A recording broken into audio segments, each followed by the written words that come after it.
Mungu ni mwaminifu nyakati zote. Mungu ni mwaminifu nyakati zote. Tumeuona wema wake na nguvu zake. Mungu ni mwaminifu nyakati zote. Shalom, shalom.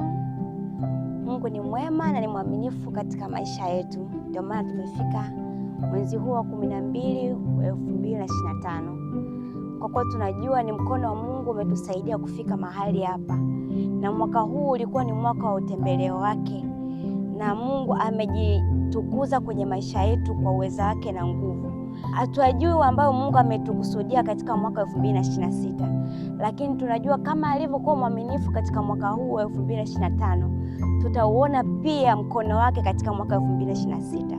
Natakia heri ya Christmas na mwaka mpya. Mfurahie uwepo wa Mungu. Nawapenda na Yesu Kristo anapenda.